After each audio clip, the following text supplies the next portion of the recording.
The Velith Dominion had ruled the stars for 12,000 years.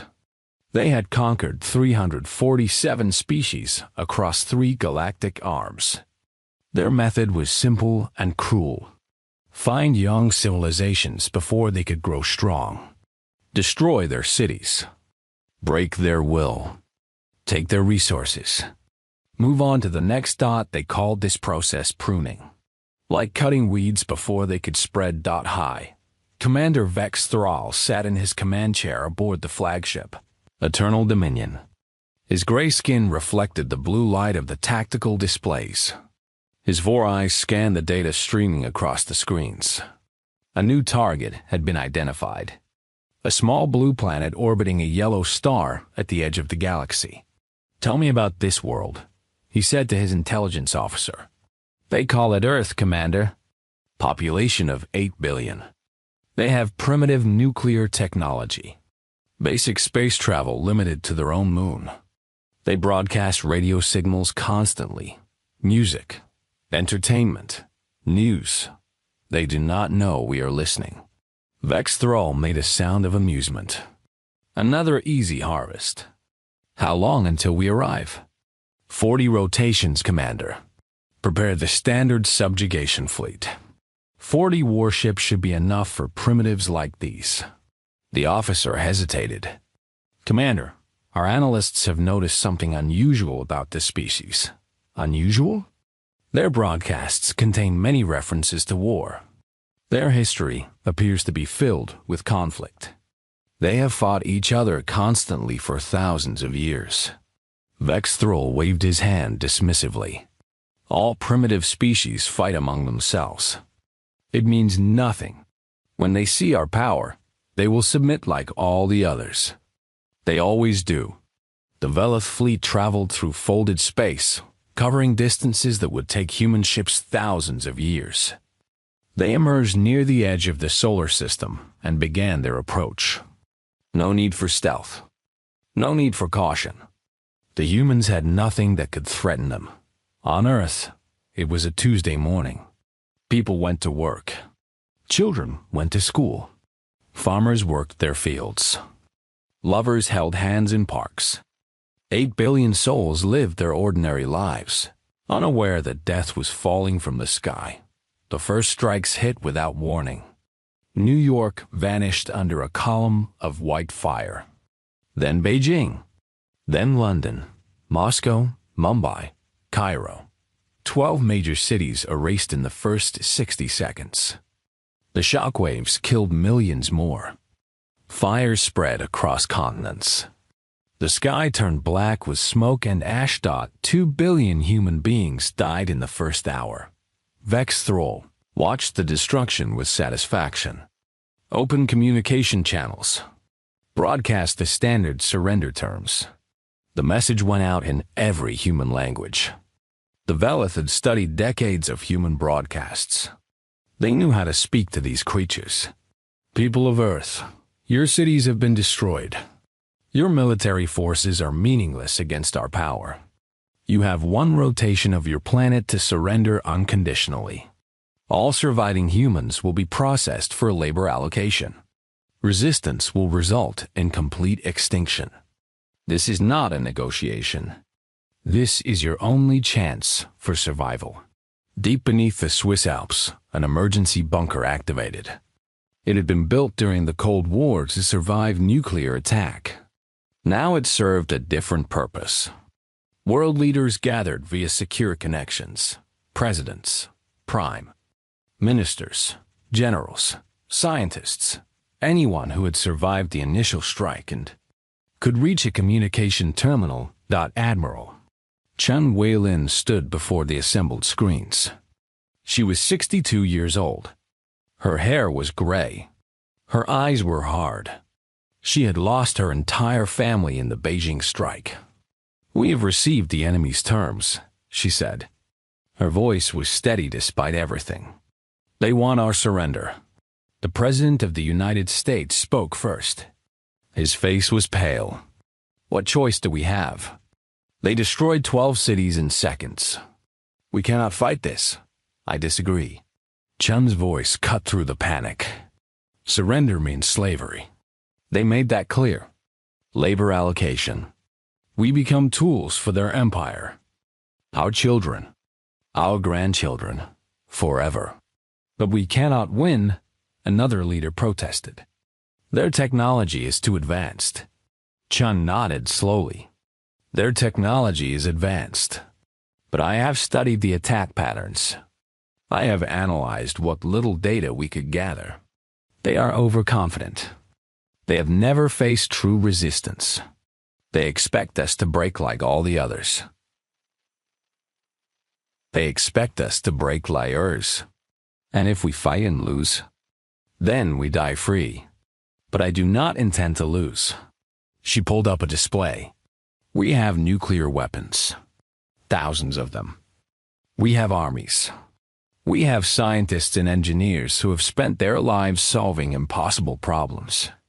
And we have something they do not expect. What is that? Rage. Chun's eyes burned with cold fire. They killed 2 billion of us. 2 billion. They think this will make us afraid. They do not understand us at all. This will make us united. This will make us dangerous. The room fell silent. Every leader looked at the screens. They saw the ruins of their cities. They saw the casualty reports still climbing. They thought of their own families, their own people, their own futures under alien chains. The Prime Minister of India spoke next. I stand with Admiral Chun. We fight. One by one, the others joined. Russia, China, Brazil, Japan, Germany, France, Australia. Nations that had been rivals for centuries. Nations that had fought each other in terrible wars. Now they stood together against a common enemy, for the first time in human history.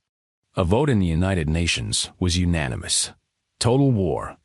Chun Wei-lin became the supreme commander of Earth's unified defense force. Every military on the planet placed itself under her command. Every factory began producing weapons. Every scientist turned their mind to one question. How do we kill the enemy? The Velith expected surrender within one rotation. Instead, they received a different message. Chun's face appeared on every screen. Her voice was broadcast on every frequency. This is Admiral Chun Wei-lin of the Terran Defense Force. You have made a terrible mistake coming to our world. You think you know what we are. You have watched our broadcasts. You have seen our wars, but you have not understood what you were seeing. She paused. Her eyes seemed to look directly at High Commander Vex Thrall. You saw us fighting each other and thought us weak, divided. You did not realize that you were watching practice. We have been perfecting the art of war for 10,000 years. We have turned killing into a science. We have made destruction into poetry. And now we will show you why nothing on our planet ever remained the apex predator for long. You will not receive our surrender. You will receive our answer. And when we are finished, the universe will remember what happened to those who threatened Earth. The transmission ended. In his command chair, Vex Thrall felt something he had not felt in centuries. A small cold feeling in his stomach. The humans called it fear. He dismissed it immediately. Primitive species always made bold claims before they fell. This time would be no different. He was very, very wrong. 3 weeks after the initial attack, the Velith ground forces arrived. They expected to find a broken species ready for processing. Instead, they found hell waiting for them. The first landing party touched down outside the ruins of Chicago. 500 Velith soldiers in advanced combat armor. Energy weapons that could cut through steel. Personal shields that made them nearly invincible to human bullets. They died within 4 hours. The humans had spent those 3 weeks learning. They had recovered Velith bodies from crashed scout ships. They had studied the alien technology. They had found the weaknesses. The shields could stop bullets, yes. But they could not stop fire. They could not stop acid. They could not stop the simple brutality of explosives packed with scrap metal and nails. Sergeant Maria Santos led the resistance cell that destroyed the Chicago landing party.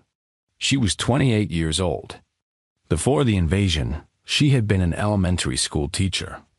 Now she was something else entirely. The shields have a frequency, she explained to her fighters. They pulse. There is a gap. 1/10 of a second every 3 seconds. Time your shots. The humans have learned this by throwing themselves at the enemy and dying. Learning from each death. Passing information through hidden networks. Getting better with every battle. High Commander Vex Thrall watched the reports with growing frustration. How is this possible? They are primitives. His tactical officer had no good answer. They adapt faster than our models predicted. Every time we develop a counter-tactic, they develop a counter-tactic. They are learning our technology at an impossible rate. Then we will simply destroy more of their cities. Break their will. Commander, we have destroyed 47 cities. Their will does not appear to be breaking. If anything, they fight harder with each attack. This was something the Velith had never encountered. Other species lost hope when their cities burned.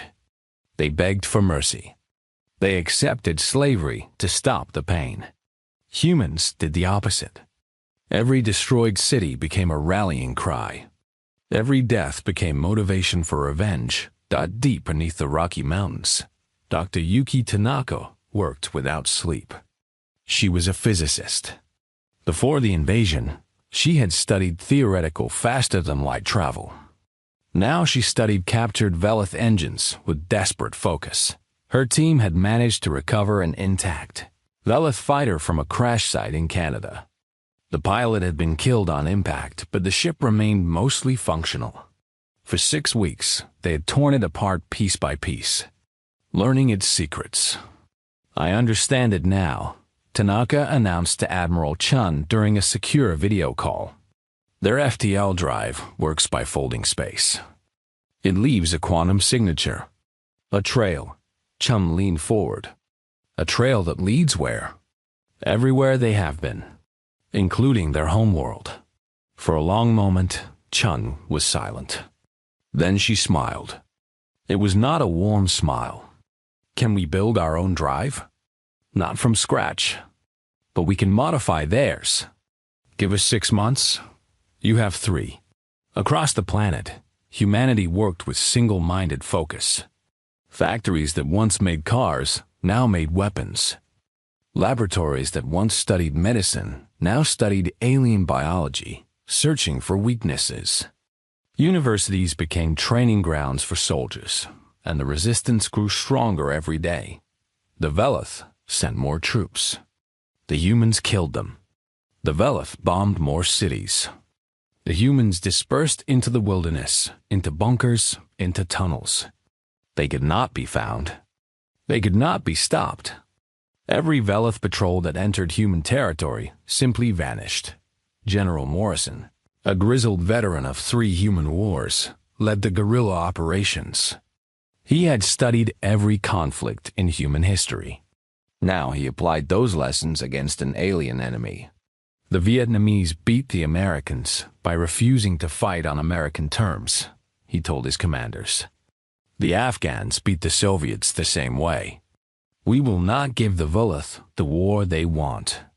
We will give them the war they fear. His tactics were brutal. Poison the water supplies near Velith bases. Booby-trap the bodies of fallen aliens so rescue teams would die. Use human prisoners as bait, knowing the Velith would try to capture them for information. Then detonate the explosives hidden inside the prisoners' clothes. The humans volunteered for these suicide missions. There was no shortage of volunteers. Vexthrol began to lose sleep. He had conquered dozens of worlds. He had broken countless species. But these humans were different. They did not fight like a species trying to survive. They fought like a species trying to inflict maximum pain regardless of the cost to themselves. Why do they not surrender? he demanded of his advisors. "We've killed 4 billion of them now, half their population. Any rational species would surrender." "Perhaps they are not rational, Commander." 3 months passed. Dr. Tanaka delivered on her promise. The first human FTL drive was completed. It was ugly. It was dangerous. It had a 40% chance of killing everyone aboard during a jump. The humans used it anyway. Admiral Chun stood in the shipyard carved beneath the Nevada desert. Before her sat the first interstellar warship ever built by human hands. It was constructed from salvaged Velith technology and human engineering. It bristled with weapons. Nuclear missiles, kinetic impactors, chemical weapons, biological weapons. Every terrible thing humanity had ever invented to kill itself now pointed outward. They named it Remember Chicago. "We have the coordinates of their homeworld," Chun announced to the assembled crew. "We know the route their fleet took to reach us. We can follow it back." A young officer raised his hand. "Admiral, we only have one ship. They have thousands. We will build more. But we will not wait. While we build our fleet, this ship will begin the next phase of our response." "What is the next phase?" Chun's eyes were cold and hard. "We do not simply defend our home. We take the war to theirs. We make them feel what we felt. We make them understand that attacking Earth was the worst mistake their species ever made." The Remember Chicago launched 1 week later. It carried a crew of 300 volunteers. Every single one had lost family in the Velith attacks. Every single one had signed a document accepting that they would probably die. None of them cared dot as the ship folded space and vanished from the solar system. Chun turned to her staff. "Begin construction of the next 100 ships. We have much work to do." On the Velith homeworld, life continued as normal. The citizens knew their fleet was conquering another primitive species somewhere far away. They did not worry. The Dominion always won. It had been this way for 12,000 years. They had no idea what was coming for them. The Velith homeworld had not seen war in 8,000 years. Their orbital defense stations were ancient things, more ceremonial than functional. Their ground forces were police officers who had never faced a real enemy. Their civilians had grown soft in the comfort of absolute safety. When the Remember Chicago emerged from folded space at the edge of their system, the Velith detected it immediately. A single ship, small by their standards. They almost laughed. "It appears the primitives have learned to travel between stars," the orbital defense commander remarked. "Shall we destroy them?" "No. Capture them. I want to know how they built that ship." 20 Velith interceptors launched toward the human vessel. They moved with casual confidence. 1 primitive ship against 20 of their finest fighters. The outcome was certain. The Remember Chicago broadcast a single message as the interceptors approached. It was a list. Names scrolling across every frequency. The names of the 12 cities destroyed in the first minute of the attack. Chicago, New York, London, Beijing, Moscow, Mumbai. The list continued. Every city, every name that could be recovered. Millions of names of the dead. The Velith interceptors received this transmission and felt a strange unease. They pushed the feeling aside and continued their approach. Captain James Wright sat in the command chair of the Remember Chicago. He was 45 years old. His wife and 3 children had lived in New York. Now they were atoms scattered in the wind. "They think we came here to surrender," he said quietly. "They think we came here to negotiate." His weapons officer looked at him. "What do we do, Captain?" "We teach them what we came here to do." The Remember Chicago had been built for one purpose. Not to win battles through superior technology. The humans knew they could not match Velith weapons. Instead, the ship carried something else. Something the Velith had never faced. Human. Creativity in causing destruction. The first missiles launched from the human ship were not aimed at the interceptors. They were aimed at empty space nearby. The Velith pilots watched in confusion as the missiles detonated. Harmlessly. Then they understood. The missiles had been filled with billions of tiny metal fragments. Ball bearings, screws, nails, razor blades. Simple things that required no advanced technology. The explosion scattered this debris across the path of the incoming fighters at incredible velocity. Velith shields could stop energy weapons. They could stop bullets. They could not stop a cloud of shrapnel moving at 30 kilometers per second. The debris punched through shields, through armor, through pilots. 15 interceptors died in seconds. The remaining 5 broke off their attack. They had never experienced anything like this. Their training had not prepared them for an enemy that fought like this. The Remember Chicago did not pursue them. It had a different target. Helm, take us toward their primary food production satellite, Captain Wright ordered. Weapons, prepare the chemical payload. The Velith homeworld depended on orbital food production. Giant stations that grew crops in artificial environments. Clean and efficient. Completely UNDEF, ENDD. The first station died quietly. A single missile penetrated its hull and released a biological agent. Within hours, every plant on the station was dead. The agent spread to the water recycling systems, then to the air processors. The station became a tomb. The Remember Chicago hit 7 more stations before the Velith fleet could respond. By then, 20% of the planet's food production had been destroyed. This is insane. The Velith High Council screamed at their military commanders. One ship, one primitive ship. How is this possible? But the humans were just beginning. Over the following weeks, more human ships arrived. Ugly things. Cobbled together from stolen technology and human engineering. Each one carried different horrors. Biological weapons that targeted Velith biology specifically. Chemicals that burned through their building materials. Viruses that corrupted their computer systems. The humans did not try to engage the Velith fleet directly. They knew they would lose that fight. Instead, they attacked everything else. Power stations, communication satellites, water purification plants, medical facilities. They made the Velith feel exactly what Earth had felt in those first terrible hours. Helplessness, terror, the knowledge that death could come from anywhere, at any time. Admiral Chun arrived with the main fleet 3 months later. 37 ships. Each one named after a destroyed Earth city. Remember London. Remember Moscow. Remember Mumbai. The names scrolled across Velith's screens like a curse. High Commander Vex Thrall received orders to return and defend the homeworld. He had been so close to breaking Earth. Just a little more pressure and the humans would surely surrender. Now he had to abandon that campaign. They have forced us to retreat, he realized with growing horror. These primitives have forced the Dominion to retreat. The battle for the Velith system lasted 2 weeks. The humans lost 18 ships.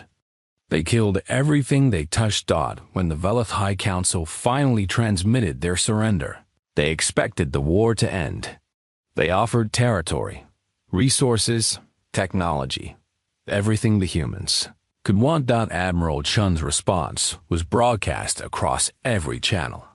You did not offer Earth a chance to surrender. You did not negotiate. You simply killed 2 billion people and demanded we become your slaves. Now you ask for mercy? The transmission paused. Every Velith citizen watched. Every Velith leader held their breath. We do not offer mercy to those who showed us none. But we are not monsters like you. We will not commit genocide. Instead, we will make an example.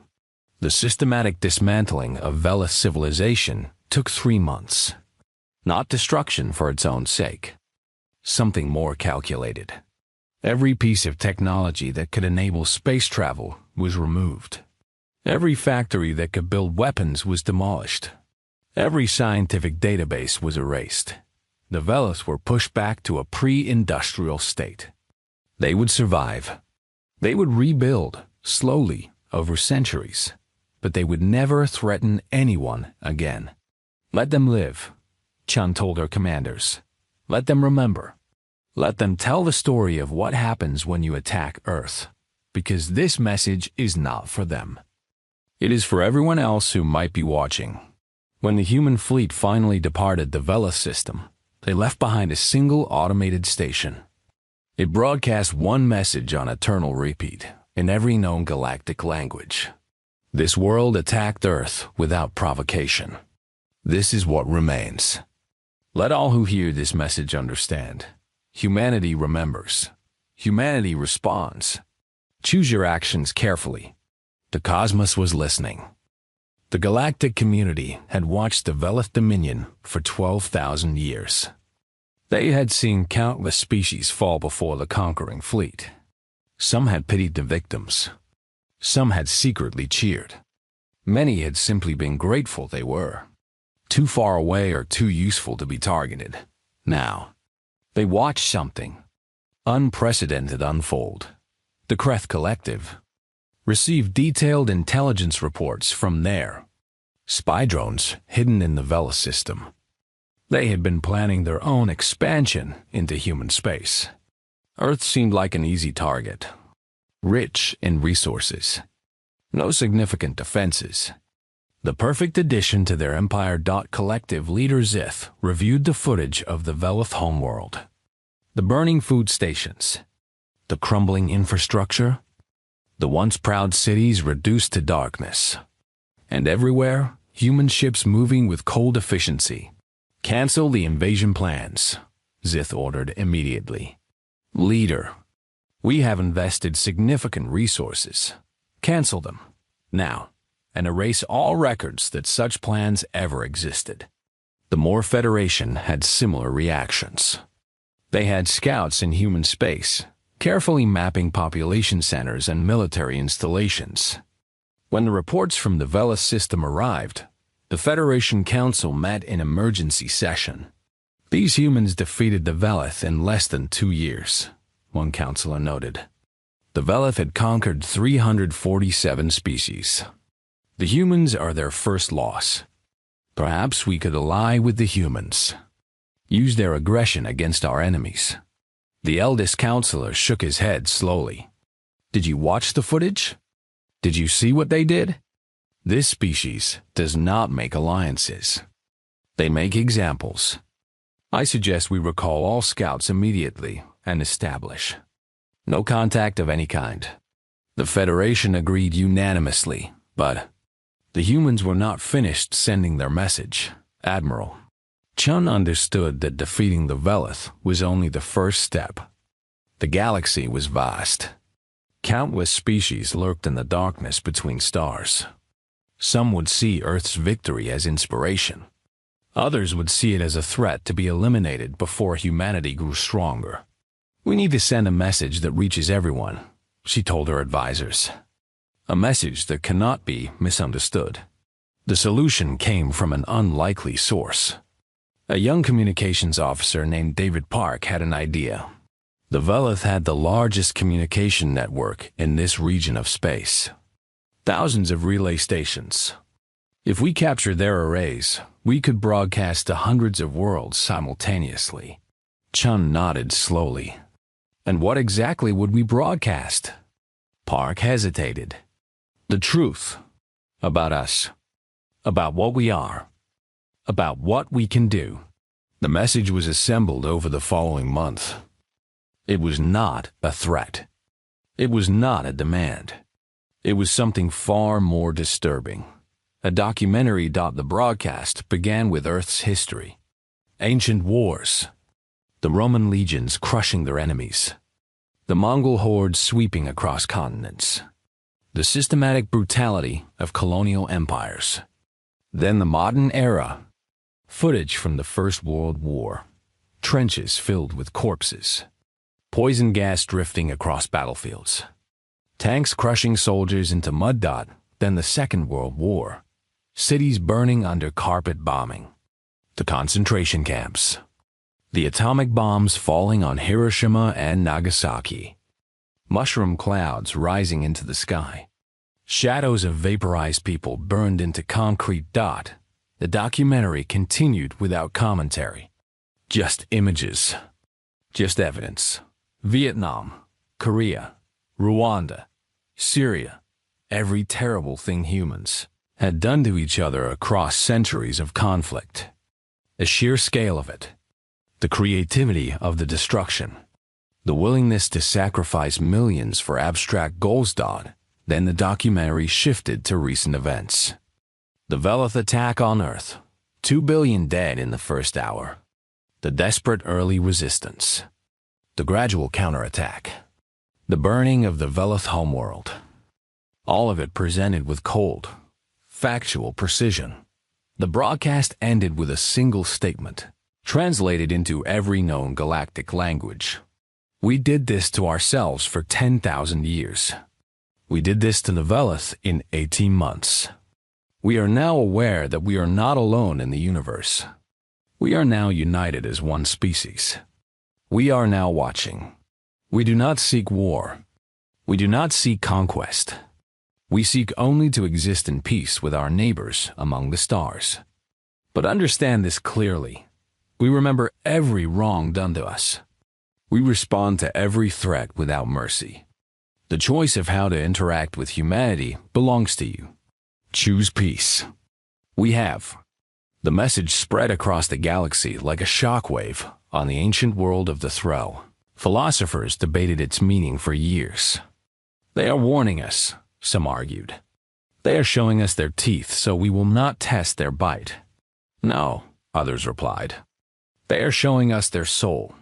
They are saying, we know what we are. We know what we can do. We choose not to, but we will if we must. The Watcher, an artificial intelligence that had observed 10,000 species rise and fall over millions of years, updated its records. Species designation 7,422,819. Common name, human.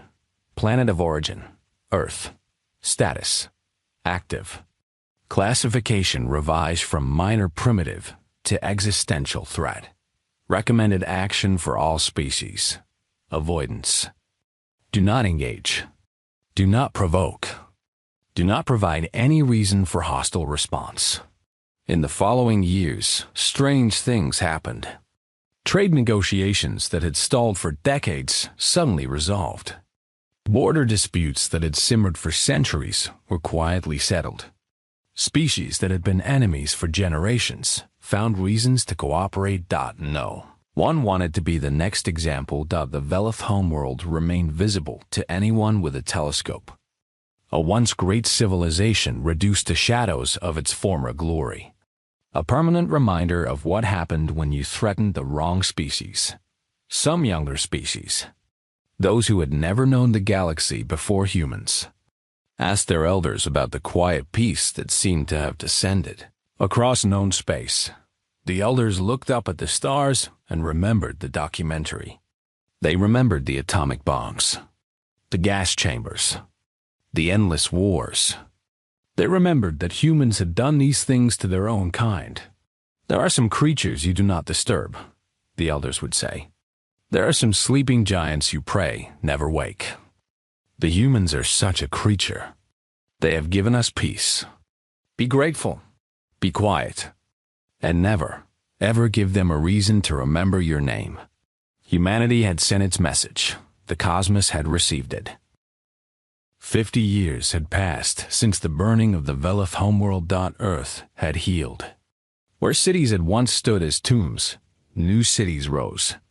Parks and memorials covered the scars of the bombardment. Children played in gardens that had been built over the ruins. Life continued, as it always did, but nothing was the same as before. The Terran Commonwealth stretched across 17 star systems. Human colonies dotted distant worlds. Trade ships carried goods between planets. Scientists explored the mysteries of the universe. Artists created new forms of beauty inspired by alien cultures. Humanity had not become conquerors. They had not repeated the mistakes of the Velith. Instead, they had become something more complex. Settlers, explorers, traders, and always, watchers. Ambassador Priya Sharma walked through the corridors of the council station. She was 73 years old. Gray hair, sharp eyes. She had been born 3 years after the invasion ended. Her entire life had been shaped by what the previous generation had done. The Council of 11 waited in their chamber. Ancient beings from ancient species. Some of them were millions of years old. They had watched empires rise and fall like waves on a beach. They had seen the birth of stars and the death of civilizations, and they had invited humanity to speak with them. The chamber was vast and dark. The council members floated in spheres of specialized atmosphere. Some had forms that human eyes could barely comprehend. Others looked almost familiar. All of them radiated a sense of profound age and wisdom. "Welcome, Ambassador Sharma," the eldest being said. Its form shifted like smoke in water. "We have waited many of your years for this meeting." Sharma bowed respectfully. "The Terran Commonwealth is honored by your invitation. We have observed your species with great interest since your emergence into the wider galaxy. We have questions. I will answer what I can." The eldest being seemed to study her for a long moment. "We have seen aggressive species before. Many times. We have seen survivors. Species that endured great tragedy and emerged stronger. But never have we seen both qualities combined in such intensity. What are you?" Sharma considered the question carefully. She thought of her grandmother, who had survived the Mumbai strike. Her grandfather, who had fought in the resistance. Her parents, who had helped rebuild the world from ashes. She thought of all the generations before, all the wars, all the pain, all the terrible things humans had done to each other. We are what happens when a species' greatest enemy is itself for 100,000 years. She finally said, "We did not evolve to fight the universe. We evolved to fight each other. We developed weapons to kill our brothers. We built armies to destroy our neighbors. We created technologies of mass death because we could not stop fighting ourselves." She paused. The council waited in absolute silence. When the Velith came, they expected us to be weak, divided. They expected us to fear them more than we feared each other. They were wrong. For the first time in our history, we had an enemy that was not ourselves. And we turned every weapon, every tactic, every dark impulse that we had developed over millennia outward. Everything else was just easier, she concluded simply. After spending 10,000 years trying to destroy ourselves, destroying someone else required almost no effort at all. The council members exchanged looks that Sharma could not interpret. Finally, another being spoke. Its form was crystalline, light refracting through its body. "We have noted that your species has not expanded aggressively since the Velith conflict. You have not conquered. You have not enslaved. You have established your presence and then stopped. Why?" "Because we remember what we are," Sharma replied. "We remember the atomic bombs, the concentration camps, the genocides.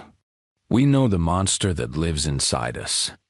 We choose every day not to let it out. The galaxy's peace is not our gift to you. It is our gift to ourselves. A chance to become something better than we were. And the Velith? You left them alive. We made them an example, a warning, but we did not commit genocide. We could have. We wanted to, but we chose not to. Why?" Sharma's eyes hardened slightly. "Because becoming what they were would have been the ultimate defeat. They attacked us because they were monsters. If we had exterminated them, we would have become monsters too. We chose to prove that we could be something else. Something that could destroy absolutely, but chose not to. The eldest being made a sound that might have been laughter or might have been something else entirely. You are a fascinating species, humans. You contain within yourselves the capacity for the greatest cruelty we have ever observed, and also the capacity for genuine restraint. This combination is unique. We are still learning what we want to be, Sharma admitted. Every generation faces the same choice. The darkness inside us never goes away. We simply choose, again and again, not to give in to it. The council deliberated for several hours. Sharma waited patiently. She knew that whatever decision they made would shape humanity's relationship with the elder species for centuries to come. Finally, the eldest being spoke again. We will not interfere with your species. We will not attempt to contain you or control you. But we ask one thing. Remember what you told us today. Teach your children what you are. Never forget the capacity for darkness within you. Because if you forget, if you lose your awareness of your own nature, we will become the Velith, Sharma finished. We know. We will never forget. On Earth, in the great memorial plaza where 2 billion names were carved in stone, children learned history. They learned about the burning days. They learned about the counterattack. They learned about what their ancestors had done to the Velith. They also learned why their ancestors had stopped. We could have killed them all, the teachers explained. We had the power. We had the anger. But we chose mercy. Not because they deserved it, but because we wanted to remain human. In whispered conversations across 1,000 worlds, species that had never met humans directly passed down warnings to their young. There is a species from a small blue world, they would say. They are friendly. They trade fairly. They explore peacefully. But do not threaten them. Do not hurt them. Do not give them a reason to remember your name. Why? The young ones would ask. Because they spent 100,000 years learning to kill each other. They are very, very good at it. The galaxy is quiet now. They made it quiet. Be grateful for the peace. And never, ever test them. Above the Velith homeworld, the monitoring station continued its endless watch. The Velith had rebuilt slowly. They had villages now, farms, simple tools. In another 1,000 years, they might rediscover electricity. In 10,000, they might return to space. The humans did not stop them. The lesson had been taught. The example had been made. And every night, on every world where intelligent beings looked up at the stars, the same thought echoed in countless minds. The humans are watching. The humans remember. Let them dream. Their peaceful dreams. Because when they wake angry, even the stars hold their breath.